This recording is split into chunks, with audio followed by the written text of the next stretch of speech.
Okay, welcome back all you soapers and soapies. It's Heather here and welcome back to the Soapery.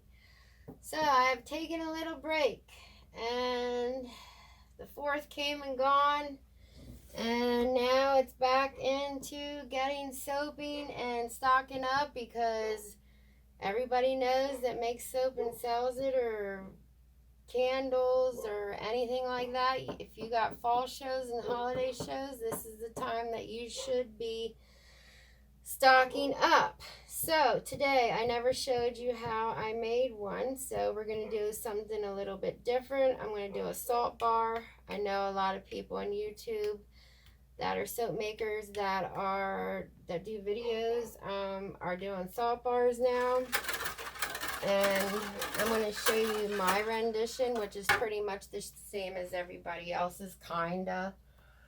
I know a lot of people do it different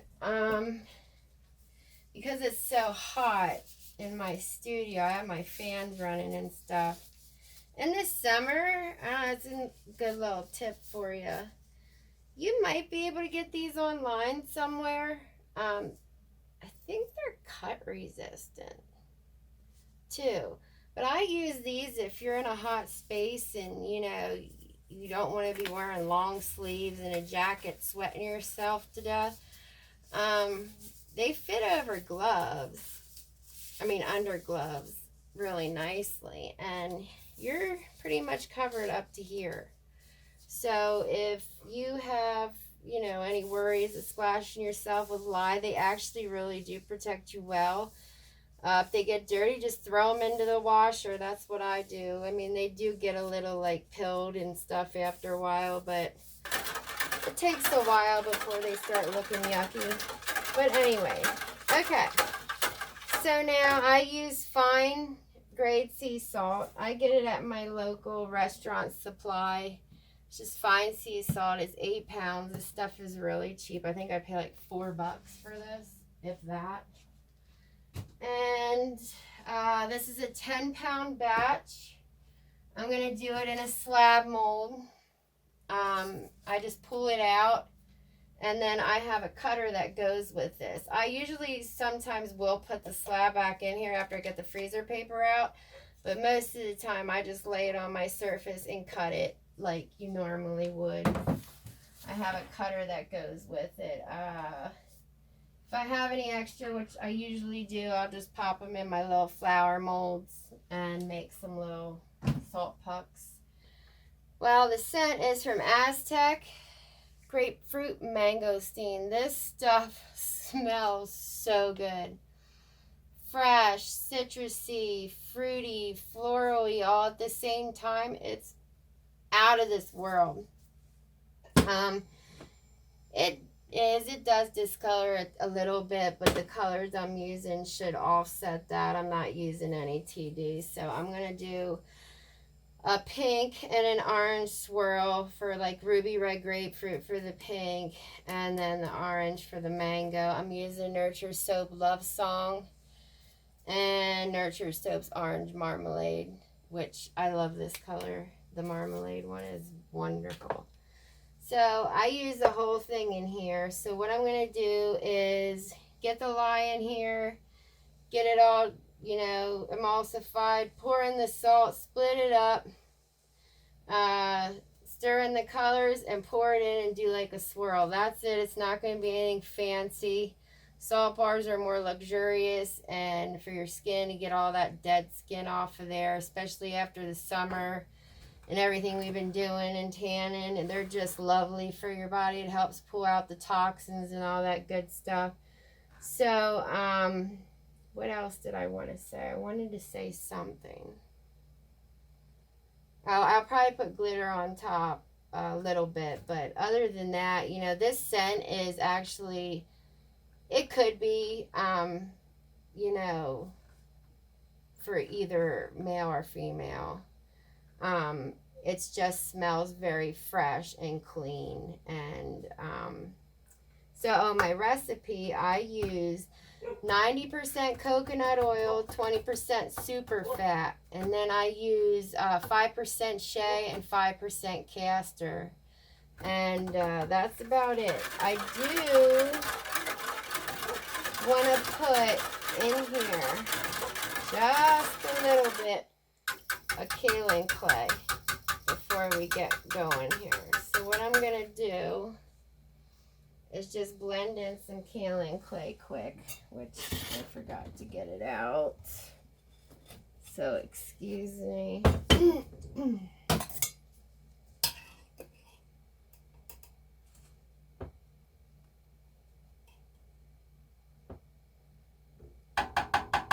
I just put like 2 heaping teaspoonfuls, nothing big.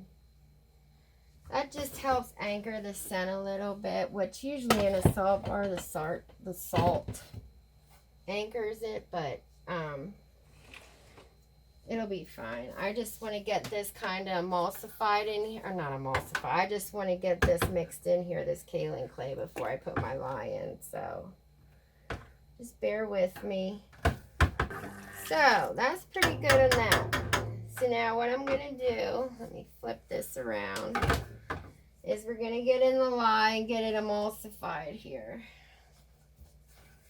So I'm going to pour it down. Let me burp that first. Pour it down the stick blender. Good as I can get it. And then we're going to dump this in.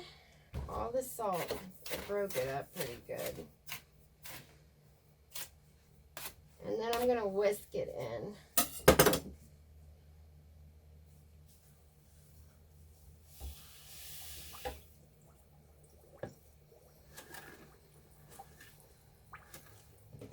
Now I'm going to add in the fragrance.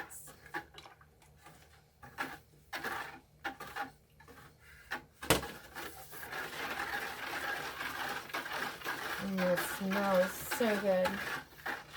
Wish you guys could smell it. Oh my God. I'm going to pour some of this off into here for the color. We're going to split it up here now and get the colors in here.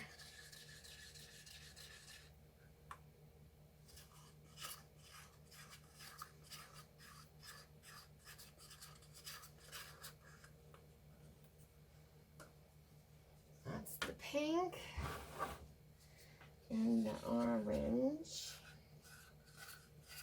I want these colors to be pretty bright because the salt does tone down the color a little bit.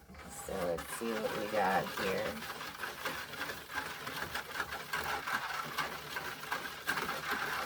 So now this is definitely going to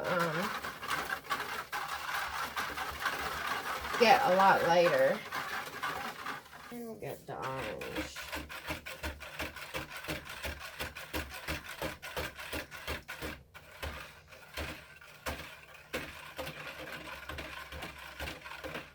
And then we're going to pour it all in the mold. Just a drop swirl.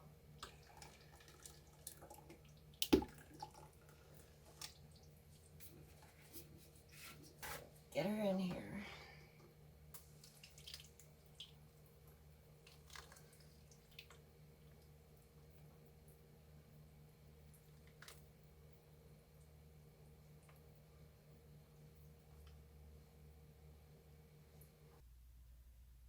As it can get. Kind of rock it.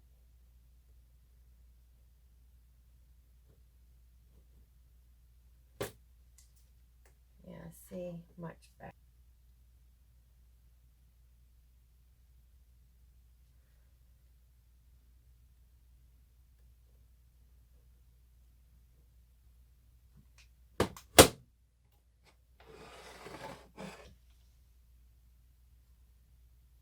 That's it out right.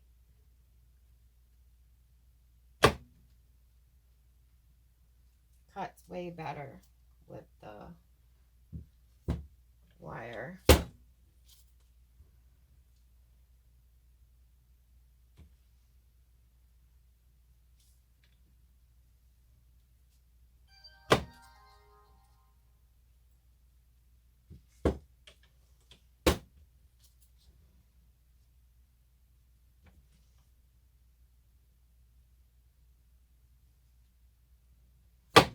I should get 5. Yeah, I wish I would have used the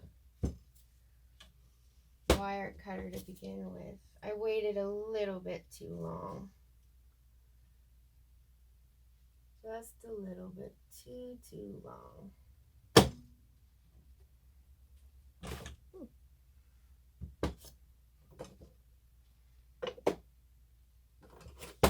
And this is the bar.